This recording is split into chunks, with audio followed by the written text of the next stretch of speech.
Hello, Masna. Hello, Masna. how are you? Elijah, correct? Well, Aisha, yes. Nice to meet you. Thank you for having me. Yeah, thank you. Thank you so much for being here. I'm really excited for our guests to hear a little bit about your story. And actually, for the guests, you'll have to see the mountain framework that you have in the background because I'm very inspired by your Kilimanjaro story. So, Yeah, so there's a story behind the story. yes, I can't wait to hear that one because I know that's got to be a great one. I've climbed one mountain in New York before, so it was or a couple, but yeah. Anyway, so just thinking about your story, where does your story begin? Take us back. Any? That is an interesting question, and I think each time you reflect on that question, where your story begins, you think about the pivot points in your life, Mhm. and that could have, or would have, or might have um, shaped to what you're doing currently. And I say this because I don't know what I'm doing currently was something that I envisioned or thought. It was all organic. And I think that goes for a lot of people. Sometimes we think we have it set out, but it's not set out. It's something that's organic. When you asked me this particular question this morning, the first thought that came into my head was when I was born Mhm. and I was born premature 5 weeks early. I was in the incubator for for a month, and this is back in late 70s. Um, Mhm. and so it's in a developing country, so it's a very unheard thing that a child that small survives. And so I don't know if my story began there. Perhaps it did. And it just today, this morning, when you said it, it occurred to me that that's possible. So Mhm. that's one way of looking at it. I grew up in Pakistan, and after my high school years, I went to US. Did my story begin at that point when I went on my own and I got that ability to navigate life on my own independently? I don't know. I don't know. That's why I don't know. That's a question mark for maybe the audience or maybe for anyone listening, and maybe for me to think about as well. Mhm. Um, this particular thing that I do want to talk about began with my mom. My mom Mhm. had a stroke in 2016. It's going to be 10 years this year. It was very sudden. She was actually going to work either that day or the day before and didn't feel anything. And she had a stroke symptoms. She was with my dad at the point, and he took her to my sister. And my sister said, "You know what? No, this is not okay. You need to go to the ER. You're not your symptoms are just beyond her ability to assess." She's a nurse. Mhm. So she went into the hospital and they found out that there's not only did she have a stroke, there's a benign tumor on her Mhm. skull. And they had to rush her to the hospital and they said, "We're going to operate as soon as we can." This is Mhm. Canada, so we had to kind of not, we had to kind of assess, they do their due diligence and whatnot. And within a span about, I met her that night. And then she was walking to from her bed to the bathroom on her own. A day and a half later, it got to a point where she couldn't get up on her own. So the Mhm. second day they operated. Um, long story short, she had a 6 hour operation. They cut her like top of the thing, removed the tumor. She is diabetic, so they had to take a lot of Mhm. precautions. She got out okay. Obviously, right before the surgery, the right side of her faculties were not working, so her face and her body, and it was just seeing that. I think it's just leaves a mark. It's been 10 years, and I can Yeah. kind of recall it as if it was yesterday. Um, she was in rehab for 3 months, 3 to 6 months, and just me being who I had a day home at the time, and so I had to take care of my young kids were younger. Mhm. So I had to take care of my duties and to kind of do all of those things during the daytime. So the only time I got was after like 7 or 8 at night. So I would go religiously to her and massage her and see her progress and whatnot while she was in rehab. Mm-hmm. Um, Fast forward 6, 8 months later, she got home. She was doing rehab, not in-house rehab, outpatient rehab. And she was pretty much, it took about a year to get back to her pre-surgery faculties. Mm-hmm. And not to say completely, it was almost like 90%. Mm-hmm. And that was 2017. And right around that time, I decided I need to take care of my health better. And Mm-hmm. I had been just, you go with the flow. You're working, you have kids, you get married, da da da da. You're really not paying attention. She's also like a thin person like me, so it's not like, oh, we're fat and obese, and Mm-hmm. we're not taking care of ourselves, eat home cooked food and whatnot. But I think the health fitness element was lacking. Mm-hmm. So for me, I said, okay, well, what can I do? What is one thing that I can do? And I started taking up running. Mm-hmm. And Oh, that's good. 2018, I had a lofty goal. So at end of 2017, I walk into this running room and I say, "Hey, I want to do a run." And they're like, "I want to take up running. I want to run a marathon." She's looking at me. She's really like, "Okay, this girl's crazy," but you Starting know with what? that. Yeah, let's just go with the flow. And here I am having a very lofty goal. Yeah, I can run a marathon. Why not? Um, lo and behold, so 2018, I started running, Uh-huh. and running room was a great support for me and all the friends and people that I met through there. Um, I took up running because I found that that was going to be one of the cheapest things that I could do. It's just a Mm-hmm. pair of runners, and we are in Calgary, but a lot of people run outside. When I went into running room, they said, yes, you don't really need anything. All you need is, comfortable clothing and runners. And I said, okay, this is doable. I don't have Mm-hmm. to, shell out a lot of money for this. So, and they're like, yeah, we meet every Sunday morning, 8 o'clock for like a run. So why don't you just come and do that? Mm-hmm. I started running, met amazing people. Funny enough, that's the year I turned 40. And Mm-hmm. a week after I turned 40, about 10 days after, I ran my first 5K. Oh, that's And great. it was very cold. It was like very, very cold, but and I was like, I have to do this. Like, I can't just not do it. At that point, I had been running once or twice a week with the group and, learning about it. No one in my Mm-hmm. family's ever run. Nobody around my friend circle at the time was about running. So it was just me learning through this group of people that went out and socially ran. So I was like, no, I can't just not run. I'm going to run my 5K. And I did. Very slow one, but I did it. And then a month later, 5, 6 weeks later, there's a Calgary Marathon, which is a run event that you have here. And I ran my Mm-hmm. 10K. I had signed up for a half K. I was very ambitious. Um, but I ran the 10K. And then I said, okay, I'll run the half K. Lo and behold, I didn't run the full marathon that year, but I got to a point running my half marathon that I learned so much about running. Mm-hmm. And then the following year, I ran another half marathon in cold, cold, cold. So it was just about half marathons for a couple of years. And I was scheduled to run my full marathon in 2020 in May, and that got canceled, obviously, because of Mm-hmm. COVID and all of that. Mm-hmm. However, I had great, amazing friends, and they said, we will set up a separate thing for you and we will run virtually. So at that point, everybody that was running in these events started thinking out of the box and saying, how can we run virtually and how can we do this? So Mm-hmm. my amazing group of people, they set everything up for me. I even have like a banner and everything. They hired somebody to record my first run. And then they invited everybody that, hey, we were gonna cheer her on, right from the sidelines. By then, people were having that safe distance Mm-hmm. thing, and so I ran my first marathon You did. uh, in That's awesome. 2020.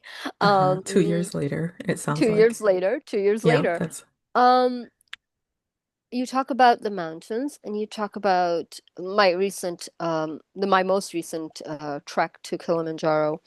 And basically that started in September of 2018, right when I was about to do my half marathon. I met Mm. somebody and she was like, "Oh, you're training for a half marathon. Okay, well, let's go on a hike." And I'm like, "Yeah, I've been on a hike. I like gone to a Yeah, mountain and touristy places." Like, no, no, no, I will take you on a proper hike.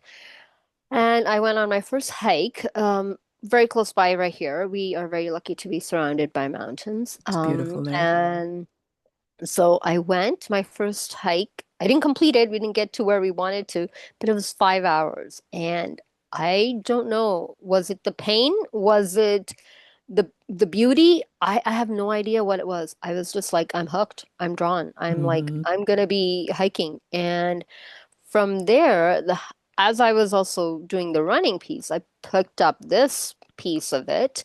And 2019, I did about 2019, I did about 41 hikes um, in the whole year.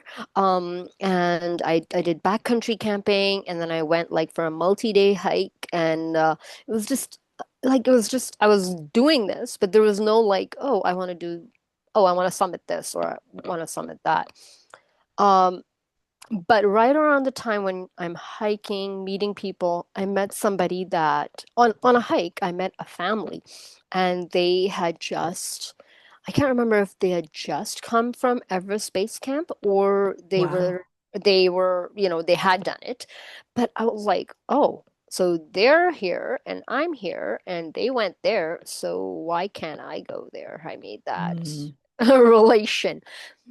I started doing some homework and I realized I would maybe someday like to do Everest Base Camp, but I am from Pakistan and I've never gone to K2 Base Camp, which is another base camp from the second highest mountain in the world.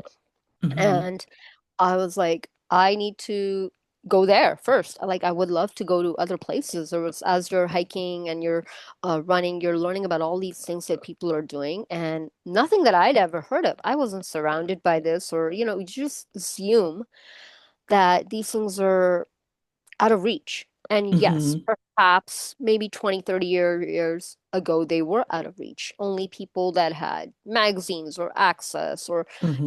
knew somebody had access to all these stories and possibilities. But I think now with the world that it is, our horizons have broadened to a point where you feel you can possibly do these things. Um, Hmm. so I said, okay, I am going to go on a 14-day trek to K2 Base Camp, and that is going to be my first trek. And I started training for that. And I did that in 2023. Um, Wow. uh, I think the feelings around that, I know it's going to be almost 3 years this year. I just can't still um, verbalize what I Hmm. went through, but I know that it was a transformation. Hmm. Um, Yeah, I it sounds don't, like it. I can't really put exact words, and maybe it'll take time it wasn't about fancy pictures. It wasn't about, oh, look at here, I'm here. It was just, I think it was transformational. Hmm. And I am still figuring it out. So I think some experiences like that just leave that's even more of a jolt of the first time I went on a hike and I fell in love in the mountains. It's even beyond that. Um, Hmm.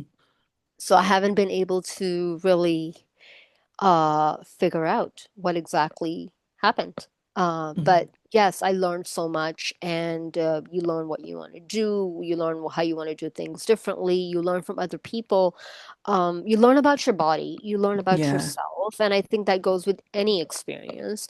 This is just a physical experience that you can talk about, but there's so many aspects of our lives that you learn from Hmm. about yourselves if you are willing to look into that. Hmm. Um, so I did that, and then I realized, okay, well, now I'm ready to go outside of my country and, kind of do something. So I took up a small trek, Machu Picchu in 2024. Hmm. Um, Okay.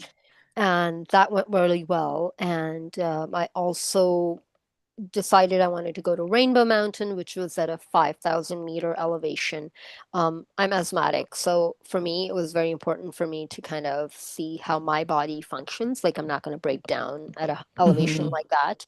Yeah, because Um, it does thin out. Hmm. yeah, so that was that. And then 2025 was the year I wanted to do Kilimanjaro basically. And so I set kind of made my plans and I did it. And about, and I'm going to allude to this because it's just about, I think it talks about resilience. Yeah. Um, about 4 weeks before I went on a backcountry camping trip, and the load that I had and the elevation that I was going in, it actually injured the bottom of my foot to a point that my plantar fasciitis got inflamed. Mm-hmm. Um, and this is 4 weeks before I'm supposed to go for Kilimanjaro. So I Oh. was devastated and I was like, no, I am not canceling. I'm not canceling my trip. So I went through a lot of physio, needle therapy, blah, blah. And at the end, I think about 2.5 weeks, just 10 days before I was about to leave, the doctor said, yes, you can go, but I can just tell you, you're going to have to do cold hot therapy every night. You're going to have to really take care of your feet. You want to talk to your guide and tell them that you're going to go slow. So there's a couple of things that are going to be modified from what I originally planned. Hmm. Um, and yeah, And you I did did it. all those things and I summited and I got back and I'm in maintenance mode right now because it has inflamed. My foot has Mm. inflamed, so I'm yeah, Wow. that's what it was. Oh, what a story. I did see a photo, I think when you did the cold plunge in the, was that a, Yes, okay, part that of was. like the prep? It was Hmm. not part of the prep for Kilimanjaro. I actually did that just about a week ago. Last Oh, Sunday okay, that was was more when that recent. was in Okay. Calgary. That was in Calgary, and it gets really cold here. Oh, yes. But I know it's it been cold. wasn't cold. It wasn't cold. I can tell you, like compared to our Okay. standards, it wasn't cold. I mean, yes, it was cold. It wasn't like I was having fun in the water and I'm swimming in it. You're cold. Your body gets cold. And some parts get more colder than otherwise. So my feet got really cold. But that was actually my first time doing a cold plunge, like and then I did like a double plunge because I was like, oh, I'm gonna do this again. Um, but yeah, I think you think about these things. You've talked you you're in terms of how you talk, you're well versed in wellness, right? So Hmm. that some of these aspects help in wellness, and I was like, well, a lot of people talk about this, cold plunges, and let me experience that. You can't always do the things that you're thinking about, and I think that's Hmm. realistic. You don't want to be obnoxious about it. Oh, I can do everything because I don't think I can do everything.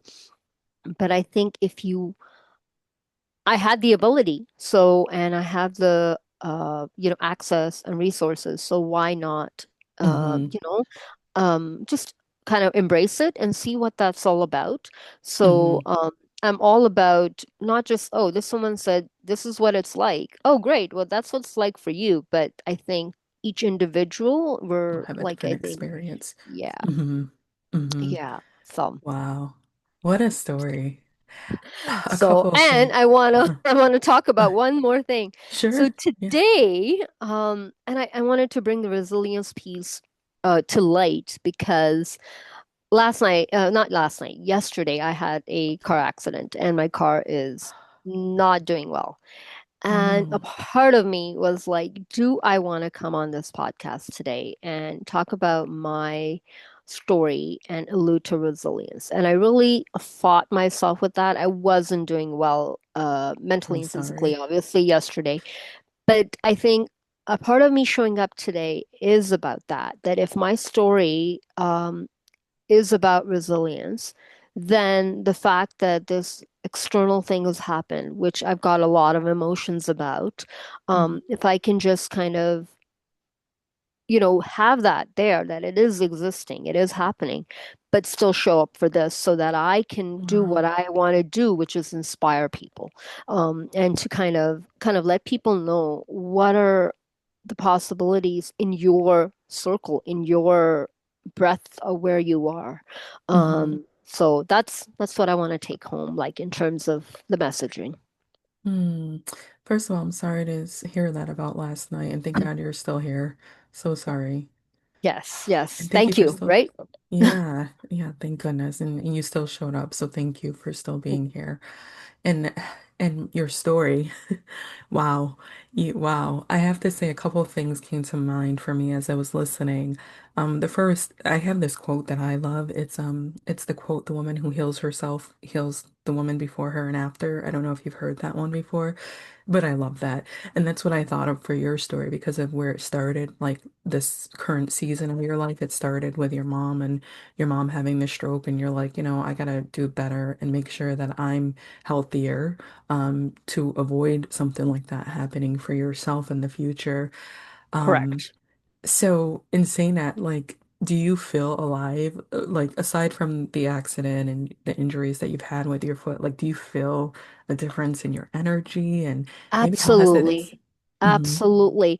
I do think that even the fact that today I'm here and I'm more resilient despite what Hmm. happened yesterday, I think alludes to the fact that your mental space becomes a little different when you take on these Hmm. challenges, when you work towards these goals. These goals may look like, oh yeah, just a half marathon. Oh, just want counting, trekking on Machu Picchu or Kilimanjaro. But there's a story behind Hmm. each of the treks. And I could have told you a lot about the other some of the injuries that I've had in the last, but I just want us to focus on the fact that there will be hiccups, and I think each time you overcome obstacles, you become a different person because you're, like you said, you're a different person before that, and Hmm. then you're a different person after that. Your Hmm. outlook changes. It's not just your physical being. And then you're at that stage. I'm 48. I'm gonna be 48 this year. I'm not gonna like deny the age thing there. And what Hmm. that does is that your bodies are changing emotionally, physically. And so are you equipping yourself, like, are you allowing yourself to have tools to deal with what comes next? And you always can't. That's Yeah, absolutely, you totally. can't. You can't. It's life. You can't. But I think to the best of your ability, if you have, it's like almost like a preparation.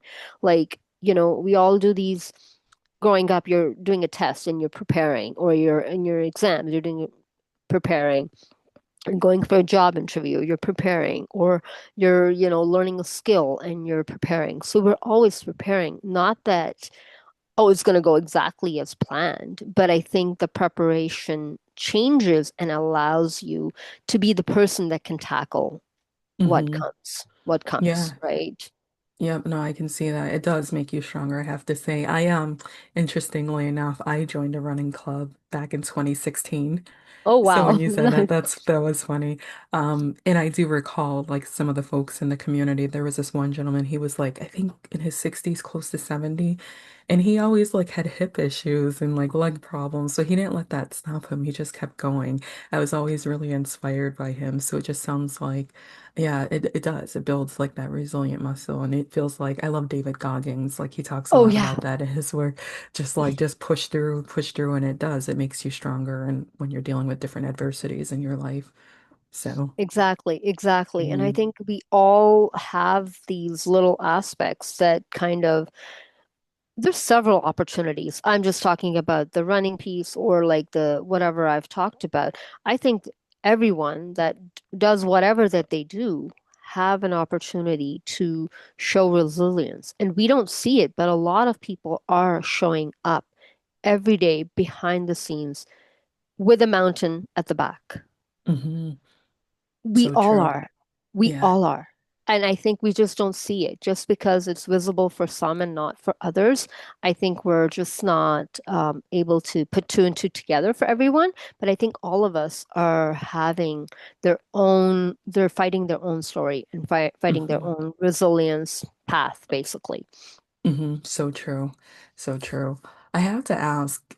with your mom and her healing journey and her seeing this in you and what you're doing, did that inspire her in any kind of way? Like, do you just curious? And I think it's a cultural thing. In the Uh-huh. last 8 7 8 years, I have tried to kind of motivate her and get her to do more moving. It has brought very little change, but for me, it's like, oh my God, I'm transformational. Why can't it happen for her? But I think that's where I have to take a step back. And I keep reminding myself because there are times where I get frustrated. I'm like, why can't she think of it like this? I Mm-hmm. think it's a cultural thing. And lots of times people have this preconceived notion that, you can't do it. And there Mm-hmm. is nothing that anybody else can do or say to change that. So for me, Mm-hmm. I'd like my mom to do more exercises, kind of tell her, hey, you're gonna just turn 70 this year. So you're gonna be okay. You can push through just like yourself. I have seen people that are, older in my treks. I've seen people that have done running, like they're in their 80s. And I'm like, I want that for her for the next, whatever, 15, 20 years. I want to see her like that. But I Mm-hmm. think there's a lot of, you can't make it happen for others. Yeah, that's so that's true. the wish that I think I wish I could cross that barrier and be like, make it happen for others because Right. of They have to the want to. resilient and go-getter person that I am. I'm like, well, why can't I wish I could just do this for them, right? And you can't. And that's where you have to kind of step back and be like, your um, abilities and your ability to have a influence or make a difference only exists with what you do. You Right. cannot control what others around you do. But you hope and wish that with your path and your story and you can change that. And I think that Mm-hmm. goes with every aspect of your everyone's life, basically, right? But Mm-hmm. it's a hard thing to uh, accept and encompass that you are not responsible for other people as much as you'd like to kind of really Mm-hmm. make them do. You can't make anybody do anything. No, so true. Well, with your resilience, I'm just curious, like, does that, because I love the conversation around like emotional inheritance and all of that. Do you see any remnants in yourself from your mom? Like, is she like, do you feel that you carried a resilience from her, but maybe she's done it in other ways, like in her upbringing and, Absolutely. I think you're so right. uh, Um, I think that's something that we don't talk about or pay attention to until you actually really look with like a hmm magnifying glass, You're right? right. It's as you're asking me, I am thinking about it, and you're absolutely right. Her resilience came from her dealing with her mom passing away at a really, really young age, and her being one of Mm-hmm. the older sisters, and her taking full responsibility of her siblings. So Mm-hmm. that's where her resilience played the game, right? Mm-hmm. And maybe growing up, I saw that, and maybe a part of it was inculcated in me. And it's coming out in this capacity that you see Mm-hmm. right now. But I think it would be not fair to say that, a part of me is not a, a part of her is in me, obviously. Like Mm-hmm. definitely, definitely, definitely. I think um, we don't even think about it that much, but I think if you look closely, yes, absolutely.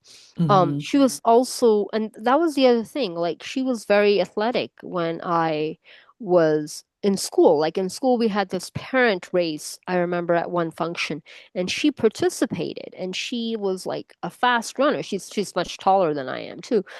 So I saw that. And then so when that stroke thing happened, it was all like, well, what is happening now? Why is this happening?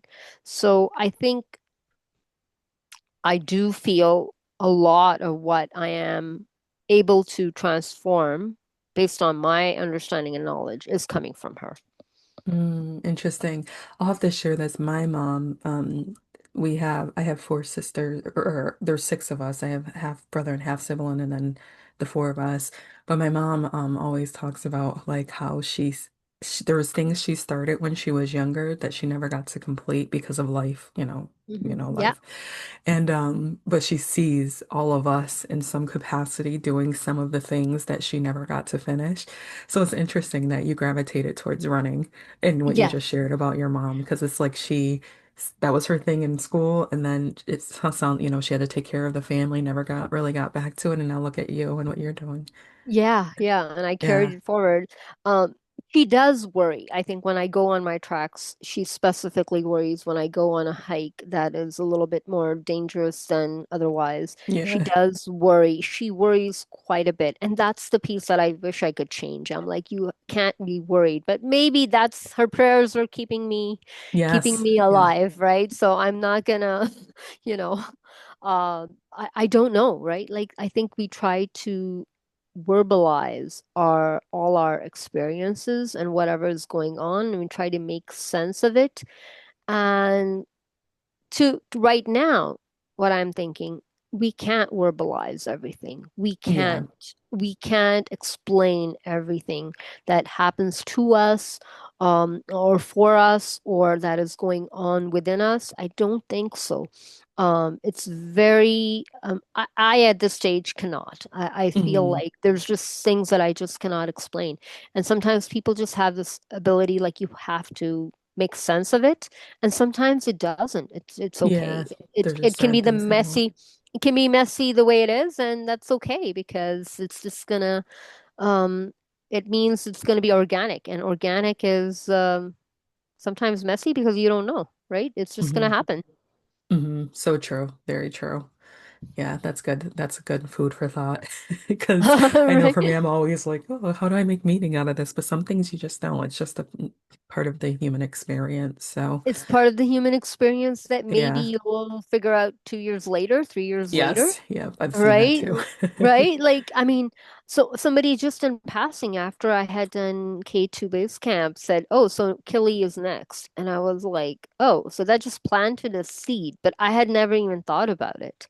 Hmm. But it's just 2 years later that I did. And so you don't know. You really don't know how it's gonna all work out. You do the prep, you do the homework, you do the planning, and then, hopefully things work out organically in your favor. Hmm. So true. So true.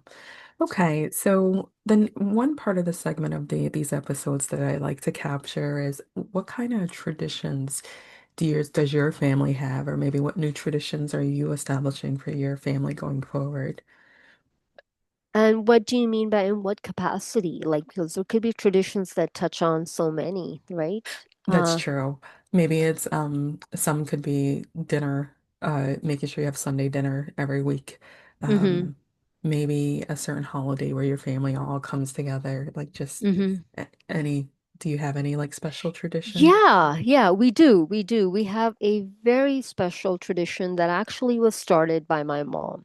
Mm-hmm. And I think it would be, it'd be unfair if I don't bring that up. She so she had me and my sister, and then she tried for another baby, and so after several years, she was expecting my brother. And so the tradition that she started was there's a sweet that we make, and it's specifically in the winter, and it's a very rich sweet that we make. And it's a lot of ingredients, and it takes everybody to pitch in, and you prep the ingredients beforehand, probably a couple of days before that. And then when it comes together, it takes about 2 to 3 hours of stirring, and everybody stirring and Wow. mixing. And so because it's a lot of ingredients to be mixed and stirred, the whole family takes turns. So when Wow. you talk about family, like that's where you come together. And at the end, you make it's almost like I don't know if you've seen like protein balls. It's like a bigger version of a protein ball. And I actually have it because we recently made it. So it's like right here. And this is a Ah, portion of it, like a quarter of it. So uh-huh. it's got all these things in it. And That's what we make every winter, either between Christmas and New Year's. Oh, Like we pick a day and we do it at night because at night it gets colder and it's nice to hold that hot thing in your head, in your hands. So that's a family tradition that started with my mom. So oh, that's beautiful and a great way to bring everyone together and like get their yeah, hands involved. And oh, I love that. yes, That's yes, beautiful. You'll yeah, have to yeah, share the name of it and I'll look it yeah. up. Absolutely, absolutely. You'll find the pictures. Yeah, the way technology is, everything is so accessible and possible. Mhm. People can imagine it, think it, and it's right there. So, Yeah, seriously. Uh, but oh, that's beautiful. All right. And then just in wrapping up, usually what I like to do in closing our conversations here is just, any words of wisdom that you'd like to impart for our guest or the future generation, and just where can folks find you online? yeah, actually. So I like to do podcasts because I feel like I can deliver the message that I'm trying to deliver versus the posts. And so I'm not very active in posting quite a bit, but I do have a Instagram page where I do post some of my things that I regularly do. So I'll give that to you, but it's Muz, M-U-Z, rocks and runs. So those are my basically my running and my trekking journey talks about that. Okay. So if somebody wants to follow me there and see of all the couple of things that I've been doing, that would be great. And I brought up my age for a reason because I feel like recently I've realized that um I took upon fitness organically. It was not something that was that I had in the like like you don't decide these things sometimes. It just so happened. But I find that I'm gravitating towards menopause fitness and menopause wellness, and that is something Mhm. that down the road I would be looking at exploring and helping some of these ladies overcome some of the symptoms with their lifestyle and fitness. And I think Mhm. that can really make an impact to a lot of people that are afraid to talk about it as well. It still Mhm. seems we're in 2026 and still seems a taboo. So I It feel is. like that's something that I do want to talk about down the road Mm. or take up down the road, definitely. Interesting. And then just listening to your story, because I know you said you really started this journey at 40. Some people would think, oh, it's too late to like do the hiking. I'm not conditioned enough. And you just show that you can. You could do Kilimanjaro at 40. You said this year or this last year. So I think you Yeah, said 46. 47. Yeah, yeah, that's awesome. Oh, wow. Interesting. Okay. Thanks for sharing that. And Thank thank you you. so much. Thank you so much for being here. It was very lovely to connect. Likewise, likewise. Thank you for allowing me the opportunity to share my experience, my story, and my continued life Yep, to be continued. to be continued. Definitely. Yep. Thank you. Thank you.